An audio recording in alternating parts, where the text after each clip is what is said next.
हाँ, तो बच्चों नमस्कार। आपका बायोटिक चैनल में स्वागत है।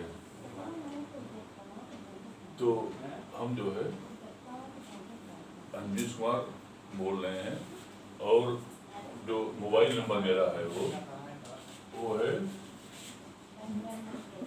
51 97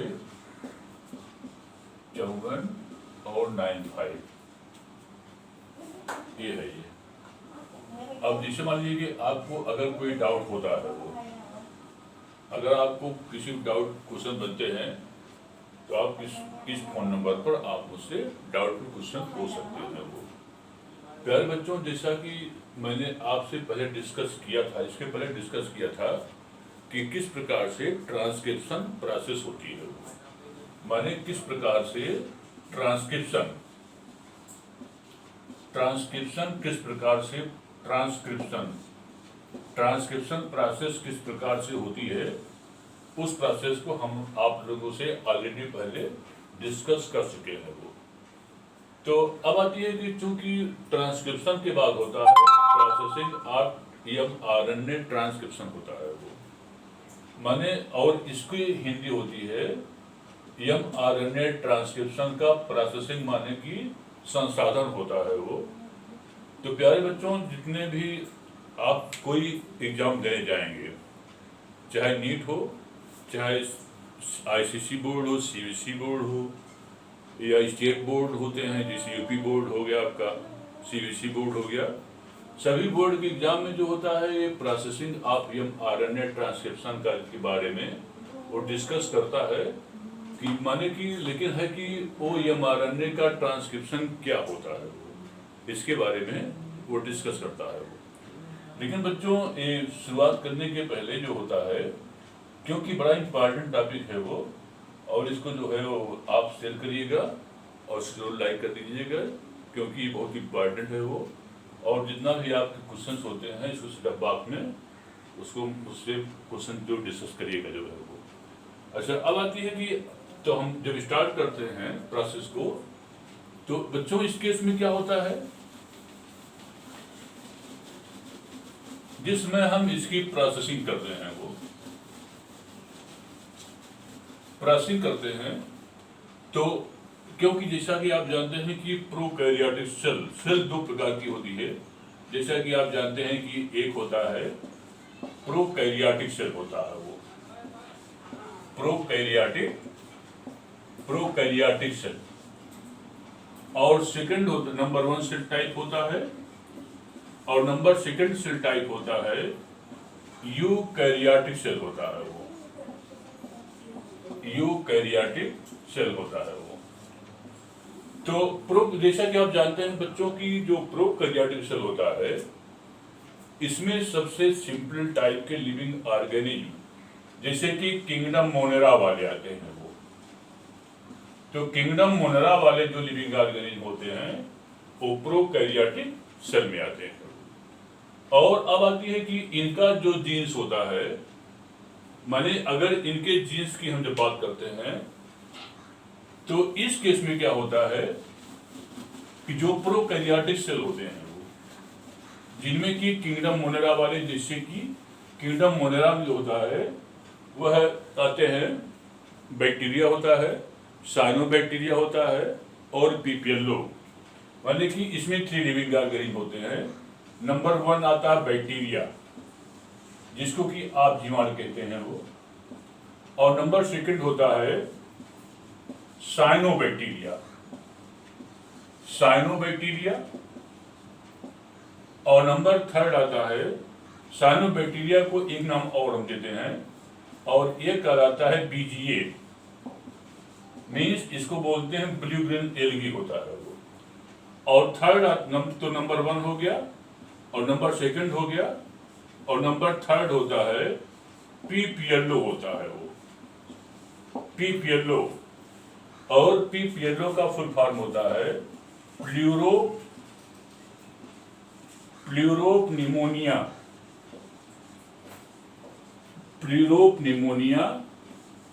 लाइक ऑर्गेनिज्म। और ये जो होता है ये 3 जो लिविंग ऑर्गेनिज्म होते हैं ये सब किंगडम मोनेरा में आते हैं, और इनकी जो आरएनए की जो प्रोसेसिंग होती है वो बिल्कुल सिंपल टाइप होती है वो, क्योंकि इनका जब डीएनए से जब एमआरएनए बनता है, माने जब जीन से, इनमें क्या होता है, इनमें जब जीन से, इनमें जैसे मान लीजिए कि इनका ये जीन्स हो गया,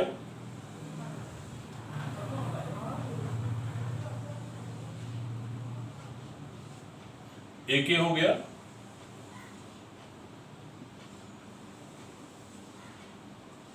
एक ये हो गया, एक 5 टाइम हो गया, एक थ्राइस टाइम हो गया, इधर थ्राइस टाइम हो गया, और एक 5 टाइम हो गया।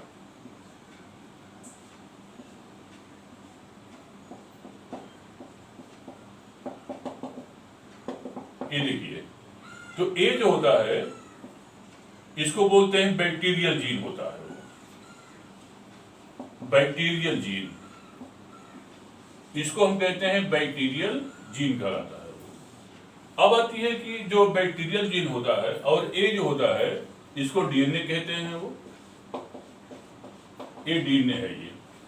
तो जो बैक्टीरियल जीन होता है इसमें जीन में जो होती है वो, इसमें जीन जो होता है इसकी विशेषता क्या होती है, जीन्स भिन्न प्रकार से संगठित रहती है वो, और इसमें इंट्रॉन और एग्जान्स माने 2 चीज होता है, एक को बोलते हैं कहते हैं एग्जान कहलाता है, और सेकंड जो होता है इंट्रांस होता है, जो है वो इंट्रांस।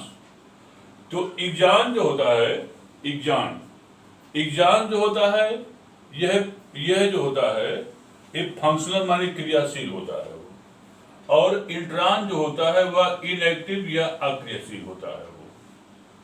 तो जो बैक्टीरियल जीन होता है इसमें एग्जान और इंट्रान जैसे अलग अलग व्यवस्था नहीं होती है, माने इसमें इंट्रान नहीं होता जो है वो, माने इसमें कोई नॉन फंक्शनल जीन नहीं होता है वो, और माने इसमें ऐसी व्यवस्था नहीं होती है कि एक बार एग्जान हो, एक बार इंट्रान हो, एक बार एग्जान हो, एक बार इंट्रान हो जो है वो।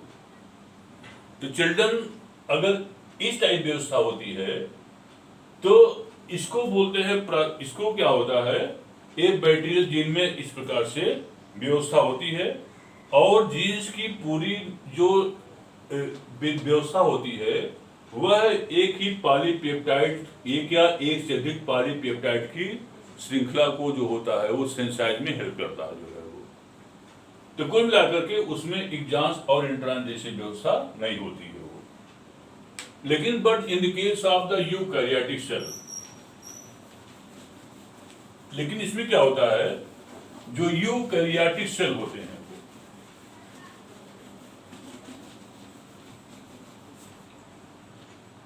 कहते हैं इसको यूकैरियोटिक सेल।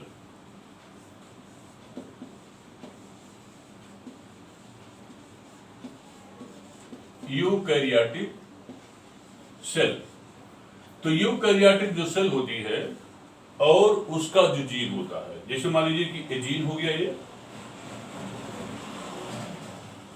ये जीन हो गया, ये देखिए ये क्या है, ये जीन मतलब डीएनए हो गया, जो इसको क्या कहते हैं वो जीन हो गया, डीएनए हो गया। तो इसमें क्या होता है, और यहां पर इसको क्या बोलते हैं, जीन हो गया, ये जीन है ये।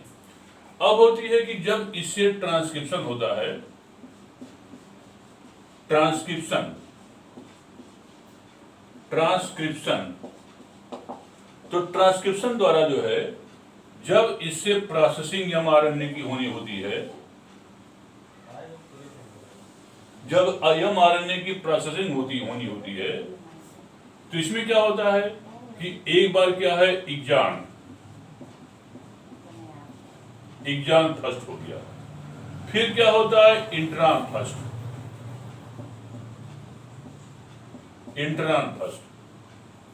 फिर क्या होता है exon second,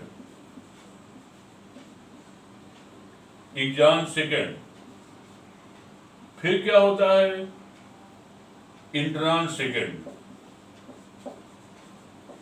intron second,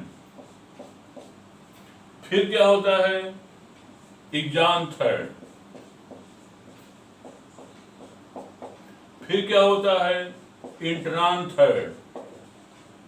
means एक बार एक्सॉन जो कि फंक्शनल होती है, माने पॉलीपेप्टाइड की संश्लेषण की सूचना, माने ये जो होती है एक्सॉन फंक्शनल होती है और इंट्रॉन नॉन फंक्शनल होता है। वो एक बार एक्सॉन होती है, फिर इंट्रॉन होता है, फिर एक्सॉन, फिर इंट्रॉन, फिर एक्सॉन, फिर इंट्रॉन, फिर एक्सॉन, फिर इंट्रॉन। तो अब आती है कि चूंकि इसमें क्या होता है कि जो इंट्रॉन होते हैं वो, तो माने कि इसको ए जो होती है, जो इंट्रॉन होती है वो, अब आती है इंट्रॉन, इसमें न्यूक्लियोटाइड की संख्या जो होती है, न्यूक्लियोटाइड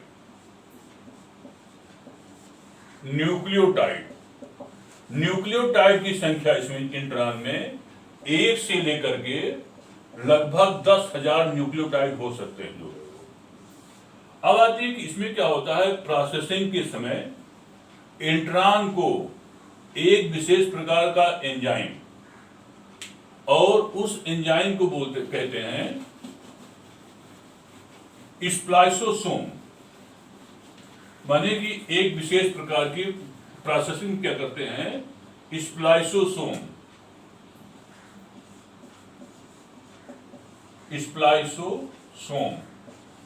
तो वास्तव में यह एक एंजाइम होता है वो।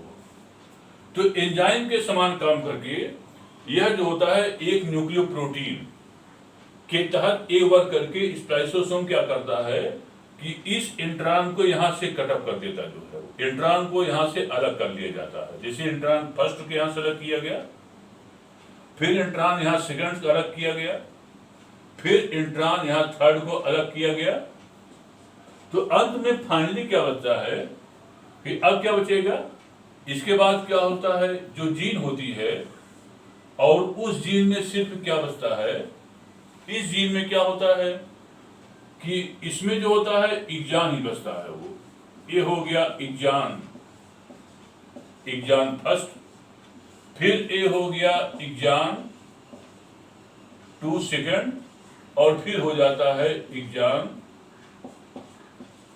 एक्सॉन थर्ड हो गया जो है।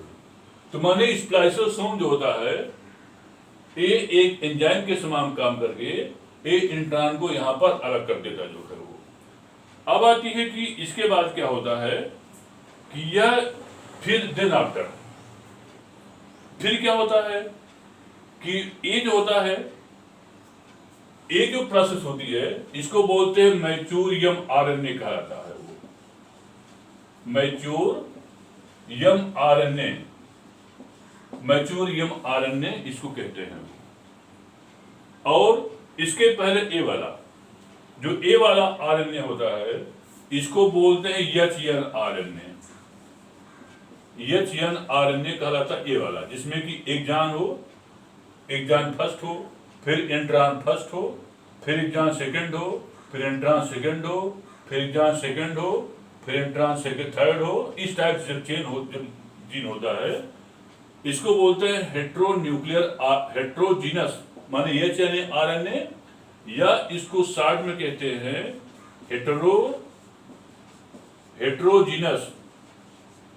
हेट्रोजीनस आरएनए कहते हैं वो। अब आती है हेट्रोजीनस आरएनए में क्या होता है वो। इसके बाद फिर जब आरएनए, जब ये वाली इधर क्या होती है, इसको बोलते हैं आरएनए प्रोसेसिंग कहलाता है वो। ये जो मैच्योर आरएनए होता है या आरएनए बनता है, इसको कहते हैं आरएनए प्रोसेसिंग कहलाता है वो। आरएनए इसको प्रोसेसिंग बोलते हैं वो। तो जब आरएनए प्रोसेसिंग होती है तो इससे क्या हो जाता है, इसे बन जाता है मैच्योरियम आरएनए, और मैच्योरियम आरएनए में एक्सॉन फर्स्ट, एक्सॉन सेकंड और एक्सॉन थर्ड हो जाता जो है वो। तो अब इसे आप देखेंगे, इंट्रॉन यहाँ पर फर्स्ट अलग हुआ, इंट्रॉन सेकंड अलग हुआ, इंट्रॉन थर्ड अलग हुआ। इसके बाद देन आफ्टर क्या हो जाता है, फिर नेक्स्ट प्रोसेस में क्या होता है,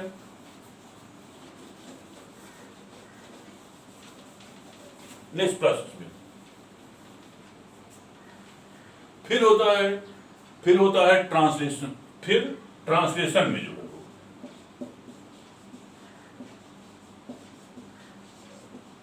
अच्छा, और उस केस में क्या होता है कि इसी से एक ऐसे पॉलीपेप्टाइड चेन बन जाती है जो है वो, इसको कहते हैं पॉलीपेप्टाइड चेन। पॉलीपेप्टाइड चेन कहलाती है वो। पॉलीपेप्टाइड चेन क्यों कहते हैं? क्योंकि पॉलीपेप्टाइड, ये मैच्योर mRNA से जब ट्रांसलेशन के समय जब इसकी प्रोसेसिंग होती है वो, तो एक पॉलीपेप्टाइड चेन कहलाता है वो। उस समय इसके एंडिंग माने सिरे पर एक ऐसे कैप टाइप बन जाता है जो, तो कैप को बनने को जो होता है इसको हम कैपिंग कहते हैं वो, ये कैपिंग कहलाता है वो। और ये जो कैप बनती है, ये बनती है 3 फास्फेट युक्त और एक 7 मेथिल ग्वानुलेट 7 मेथिल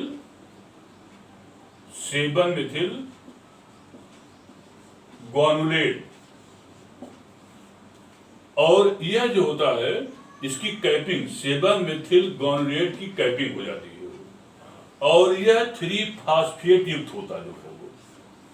और एक कैपिंग क्या काम करता है? कैपिंग 2-3 काम करता है वो। एक तो इसकी सुरक्षा करने काम करता है वो, और सेकंड जो होता है जिस समय प्रोटीन का फॉर्मेशन होना होता है, क्योंकि जो ये पॉलीपेप्टाइड चेन होती है इसी पर ट्रिपलेट कोड होते हैं जो है वो, उसको जेनेटिक कोड बोलते हैं।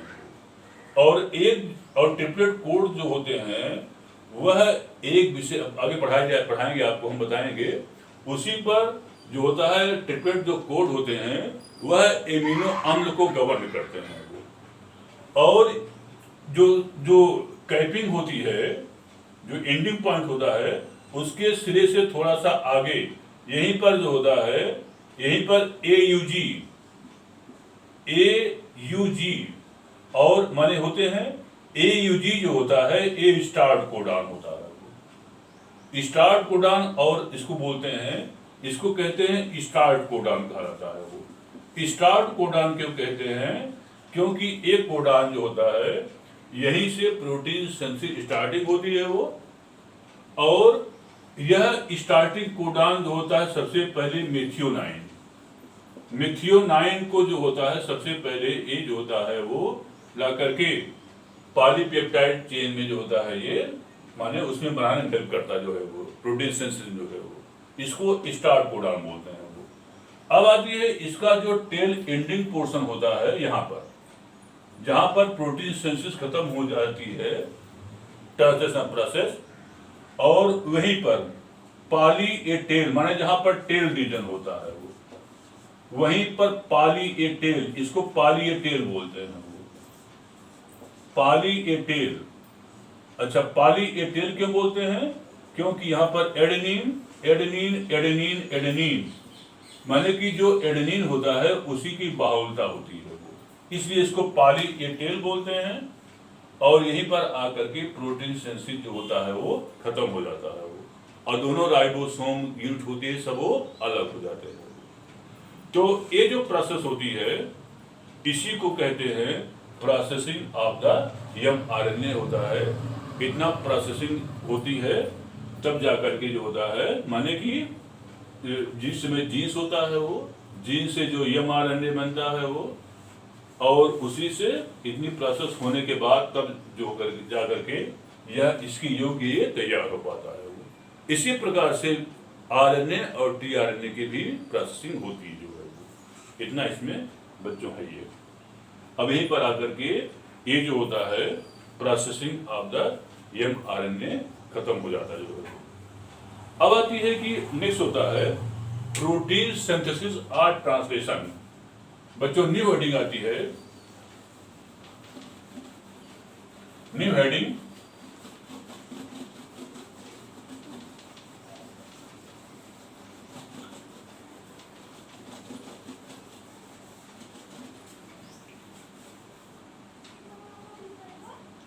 प्रोटीन सिंथेसिस और ट्रांसलेशन, प्रोटीन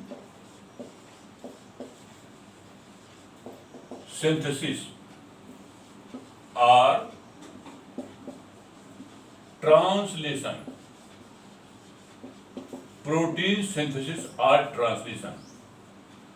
एक्चुअली बच्चों ट्रांसलेशन है क्या चीज जो है वो, तो formation of protein is known as the protein synthesis, और इसी को दूसरे शब्दों में क्या कहते हैं हम, ट्रांसलेशन कहते हैं। तो translation is a type of phenomena in which the formation of protein synthesis takes place. लेकिन प्रोटीन सिंथेसिस के पहले इसकी एक हेडिंग आती है, उसको बोलते हैं जेनेटिक कोड, और वह हेडिंग आता है genetic code, genetic code of, genetic code of protein, genetic code of protein synthesis, genetic code of protein synthesis. तो वेरी इंपॉर्टेंट हेडिंग, क्योंकि इसमें क्या होता है कि चाहे नीट का पेपर हो, चाहे बोर्ड हो, और जितने पेपर होते हैं वो सभी में जेनेटिक कोड जो होता है वह बहुत ही इंपॉर्टेंट टॉपिक इस प्रोटीन सिंथेसिस में होता है। क्योंकि प्रोटीन सिंथेसिस जो होता है वह पूरा का पूरा डिपेंड जेनेटिक कोड पर डिपेंड है वो। तो वास्तव में इसमें जेनेटिक कोड है क्या चीज जो है वो, तो पहली बात इसमें जेनेटिक कोड जो होता है क्या चीज, और यह प्रोटीन सिंथेसिस में क्या वर्क करता है वो। देखिए बच्चों, जैसे मान लीजिए कि कोई, अगर आपको जब जिसमें कोई बिल्डिंग बनाते हैं, सबसे बेस्ट एग्जाम्पल बता रहे हैं आपको, जैसे कोई हम जब बिल्डिंग बनाना होता है तो बिल्डिंग बनाने में देखे होंगे आप, सीमेंट होता है, ईंट होते हैं, और उसके बाद क्या होता है कि वो सरिया होता है वो, जैसे, और सीमेंट जो होता है वो जोड़ने काम करता जो है वो, माने बिना सीमेंट के जो है वो दीवार नहीं खड़ी हो सकती जो है वो। ठीक उसी प्रकार से जेनेटिक कोड होता जो है वो, माने बिना जेनेटिक कोड के प्रोटीन सिंथेसिस का प्रोसेस का फॉर्मेशन होना असंभव है। तो वास्तव में इसमें जो होता है इसमें वैज्ञानिक थे, जैसे कि अपने यहाँ के डॉक्टर हरगोविंद खुराना थे, डॉक्टर हरगोविंद खुराना, और हरगोविंद खुराना जो है, खुराना अपने यहाँ के थे, बाद में इन्होंने अमेरिका की नागरिकता को इन्होंने ले लिया जो है वो, और इनको जो है वहां का नोबेल अवार्ड मिल गया जो है वो, नोबेल अवार्ड मिला। और इसके बाद आर होले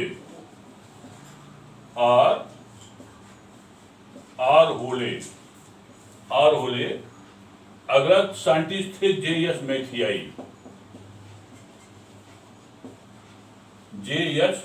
मैथियाई, ठीक है, और यस ओकोवा। तो ये सब वैज्ञानिकों ने मिलकर के लेबोरेटरी में इन्होंने क्या काम किया कि artificial gene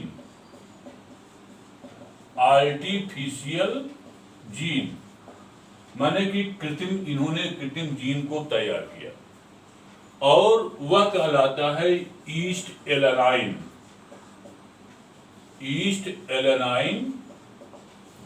tRNA, east alanine tRNA, माने इन्होंने कृत्रिम जीन का निर्माण कर डाला, और इन सब वैज्ञानिकों को, जे.एस. मैथियाई को, यस ओकोवा को, हरगोविंद खुराना को, और आर होले को, ये जे.एस. मैथियाई, यस ओकोवा, हरगोविंद खुराना और आर होले को नोबेल का अवार्ड इसी आर्टिफिशियल जीन पर दिया गया था जो है वो। अब आती है कि वास्तव में जब हम बात करते हैं जेनेटिक कोड की जो है, तो जेनेटिक कोड है क्या चीज? पहले तो ए बात आती है वो, और इसका क्या रोल होता है वो। तो इसमें अगर हम जेनेटिक कोड की बात करते हैं तो ये क्या होता है वो कि आनुवंशिक पदार्थ, ये तो मालूम हो गया कि आनुवंशिक पदार्थ जेनेटिक मटेरियल के रूप में जो है वो DNA and RNA, DNA and RNA जो होता है यह एक जेनेटिक मटेरियल होता है वो, जो कि आनुवंशिक लक्षणों को माता पिता से संतान में पहुंचाने का ये कार्य करता है।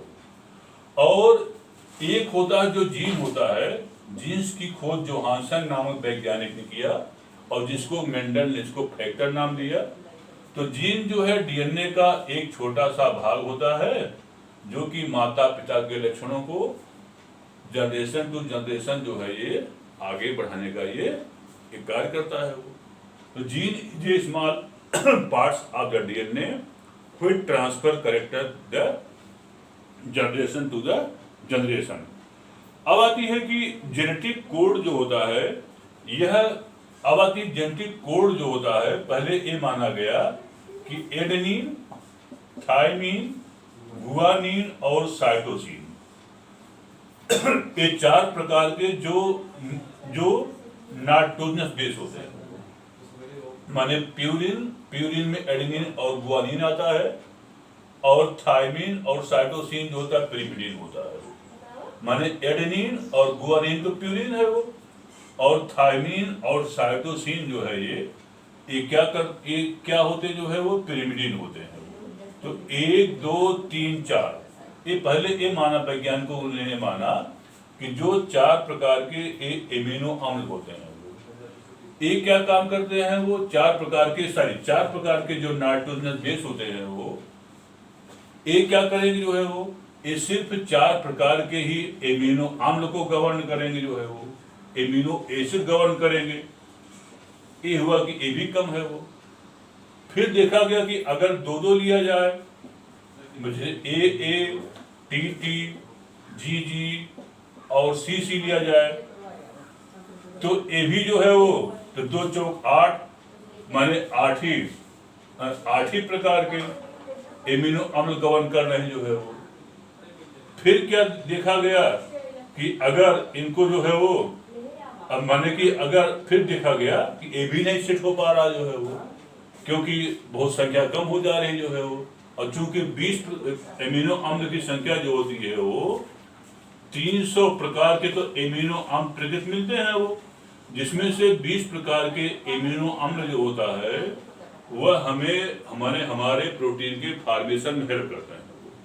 और जो 20 प्रकार का एमिनो अम्ल होता है उसमें से 10 तो एसेंशियल होते हैं वो, माने 10 एसेंशियल एमिनो एसिड होता है जिसको कि हम प्लांट से प्राप्त करते हैं वो, और शेष जो 10 एसेंशियल एमिनो एसिड होता है, नॉन एसेंशियल एमिनो एसिड उसको हम जो होता है हमारी बॉडी जो होती है वो स्वयं बनाती है वो। अब आती बच्चों इसमें बात एक होती कि ये भी कम पड़ जा रहा जो है वो, क्योंकि इसमें संख्या पता चला कि 20 एमिनो एसिड है जो है वो। तो ये हुआ कि नहीं, ये ट्रिपलेट कोडॉन होते हैं वो, माने से मान लीजिए कि ए you ji A C you, माने ये बात आई कि नहीं इनका ट्रिपलेट, माने जो नाइट्रोजन बेस होते हैं वो जेनेटिक कोड जो होते हैं वो 3 पे होते जो है वो, और ए मिलकर के जैसे ये जो तीनों मिलकर के ACU माने एडेनिन, साइटोसिन और यूरेसिल, ए मिलकर के इम्यूनो अम्ल को गवर्न करने काम करते हैं वो। ऐसे AUG जो होता है वो मिथुनान गवर्न करने काम करता है वो। तो माना ये गया कि ये जो ट्रिपलेट कोडान होते हैं, जेनेटिक कोड होते हैं, वह विशेष प्रकार के इम्यूनो अम्ल को ये गवर्न करने का ये वर्क करते हैं वो। तो यही जो जेनेटिक कोड होता है, ये जो जेनेटिक कोड या ट्रिपलेट कोड होता है जेनेटिक कोड, तो जेनेटिक कोड जो होता है यही जेनेटिक कोड एमिनो अम्ल को एक गवर्न करने का वर्क करते हैं वो। तो अब आती है कि और ये जितने एमिनो अम्ल होते हैं वो जब जेनेटिक कोड जब गवर्न करेगा तो एमिनो अम्ल जो होता है आपस में मिलकर के एक चेन का फॉर्मेशन करते हैं और वह चेन कहलाती है पॉलीपेप्टाइड। उसको कहते हैं पॉलीपेप्टाइड चेन कहलाती है वो। और यही पॉलीपेप्टाइड जो चेन होती है उसके फॉर्मेशन को हम ट्रांसलेशन कहते हैं, ट्रांसलेशन। और इस ट्रांसलेशन द्वारा जो है वो प्रोटीन का फॉर्मेशन होता है और पॉलीपेप्टाइड चेन जो होती है वो बन करके जो होता है वो बाहर निकलती रहती है और एक मिनट में, लगभग 1 मिनट में ये पूरा हो जाता है वो पॉलीपेप्टाइड चेन का फॉर्मेशन में जो है।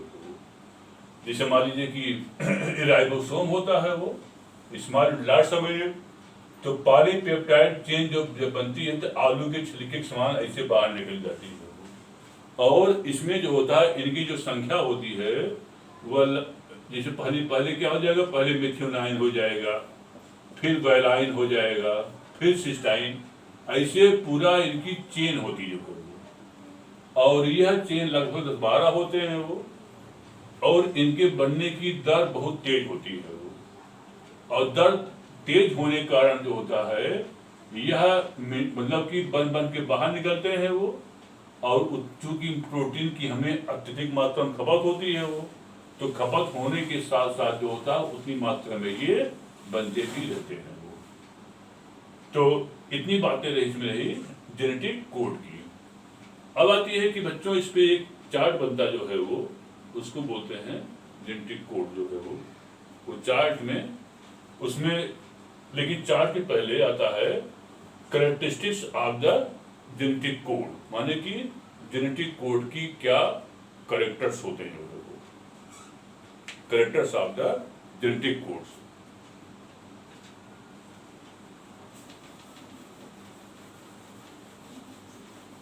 Characteristics of the genetic code.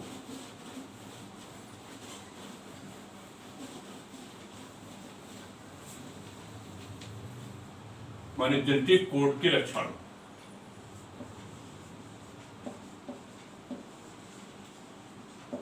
Characteristics of genetic code. Genetic code माने जेनेटिक कोड के लक्षण। तो फर्स्ट कैरेक्टर होता है genetic code is commaless. Genetic code is commaless. Commaless means क्या, जिस समय हम पॉलीपेप्टाइड जब चेन बनता जो है वो एम आरएनए पर जिस समय जेनेटिक माने जिस मान लीजिए ए यहाँ पर हो गया यू जी, तो जेनेटिक कोड जो होता है यहाँ बीच में कामा नहीं लगता जो है वो ए एक कंटिन्यू होते हैं। जैसे ए यू जी हो गया, फिर सी सी सी हो जाएगा, फिर यू ए सी हो जाएगा। देखिए यहाँ कहीं कामा नहीं लगा जो है वो। तो ये पहला फीचर क्या होता है कि जेनेटिक कोड इज कामालेस। देखिए यहाँ बीच में कामा नहीं लगा। और एक जो ट्रिपलेट कोडान होता है एक विशेष प्रकार के इम्यूनो अम्ल को गवर्न करने का कार्य करता है। नंबर सेकंड होता है genetic code. Genetic code is not overlapping. Genetic code is not overlapping माने क्या, जिस समय हम जेनेटिक कोड लिखते हैं तो एक ट्रिपलेट कोडान चूंकि एक इम्यूनो अम्ल गवर्न करने का काम करता है वो, माने ओवरलैप नहीं करता है वो। देखिए इसके बाद जो है ये डायरेक्ट आ गया है, ये इसको ओवरलैप नहीं किया जो है वो। अब आती इसलिए क्या बोलते हैं genetic code is not overlapping. Third क्या होता है genetic code is degenerate. Degenerate माने जिस समय हम चार उठाकर देखते हैं तो टिप दो, एक तो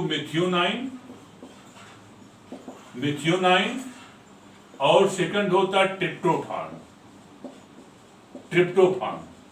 मिथियोनाइन और ट्रिप्टोफान को गवर्न करने के लिए सिर्फ एक ही ट्रिप्लेट कोडान होते हैं और बाकी जितने इम्यूनोन होते हैं उनको एक से अधिक ट्रिप्लेट कोडान जो होता है गवर्न करने का कार्य करते हैं।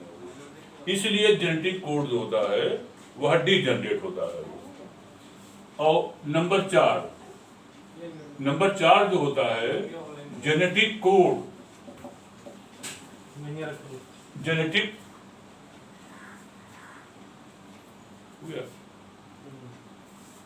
Thank you.